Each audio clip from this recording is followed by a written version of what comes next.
Assalamualaikum warahmatullahi wabarakatuh. Di sini saya akan mempresentasikan hasil dari implementasi pengendalian kualitas dengan metode statistik pada XYZ, yaitu matkul manajemen produksi dan operasi. Nama Widya Rumsari, NPM 19754033, program studi agribisnis pangan. Baiklah, di sini di Indonesia sendiri merupakan negara penghasil minyak sawit terbesar di dunia. Penyebabnya kelapa sawit di Indonesia cukup merata yang hampir di seluruh provinsi.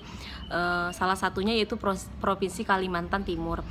PT XYZ merupakan salah satu perusahaan yang bergerak di bidang perkebunan dan pengelolaan kelapa sawit yang berada di Kalimantan Timur, tepatnya di Desa Mahar Halok, Kecamatan Muara Wahud.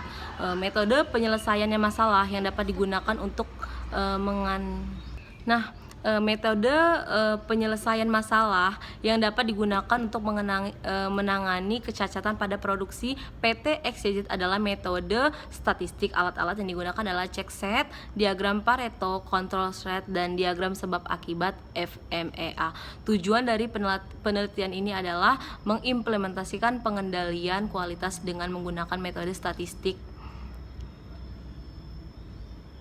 Tahap-tahap implementasi yang digunakan tersebut adalah, yang pertama adalah check set, diagram Pareto, control set, diagram sebab akibat, dan FMEA. Hasil dari implementasi itu memiliki bagiannya masing-masing. Yang pertama adalah check set.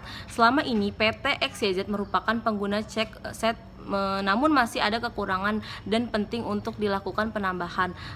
Pencatatan produksi catat dilakukan setiap akhir jam operasional dengan mengumpulkan semua produksi cacat dan dilakukan pencatatan. Dengan usulan check set baru ini, perusahaan dapat lebih mengetahui penyebab khusus apa yang terjadi yang menyebabkan terjadinya kecacatan.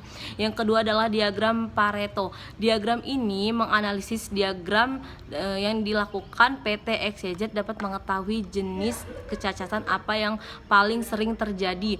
Hal ini sangat diperlukan karena adanya mengetahui jenis cacat yang sering terjadi di PT XYZ, segera mengambil tindakan pada proses produksi. Yang kita lihat di diagram di PPT bisa dilihat. Yang ketiga adalah control chat. Variasi penyebab khusus pada kecacatan merupakan jenis variasi yang dapat ditelusuri. Variasi ini adalah digunakan untuk melihat apakah proses produksi dari PT XYZ adalah berada dalam batas kendali atau tidak. Nah, yang keempat adalah diagram sebab akibat. Setelah diketahui kecacatan dominan yang ditujukan pada diagram Pareto, diketahui bahwa proses produksi masih berada dalam batas kendali. Selanjutnya, cari penyebab mendasar dari terjadinya kecacatan tersebut. Perusahaan menggunakan diagram sebab akibat. Yang keempat adalah diagram sebab akibat. Yang terakhir adalah FMA, disusun berdasarkan perbuatan diagram sebab akibat, dan selanjutnya member nilai untuk severity, occurrence, dan detail hasil penelitian.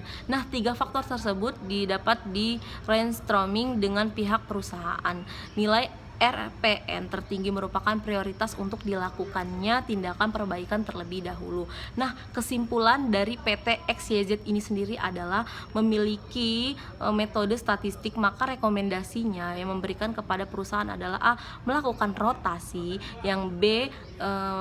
Memberikan petunjuk pengguna mesin kepada karyawan, yang C adalah menetapkan standar secara menyeluruh pada proses produksi. Nah, yang D memberikan pengarahan kepada karyawan dan supplier, yang E adalah membenahi ventilasi udara. Baiklah, presentasi yang saya sampaikan, kurang lebihnya saya mohon maaf, kepada Allah saya mohon ampun. Wassalamualaikum warahmatullahi wabarakatuh.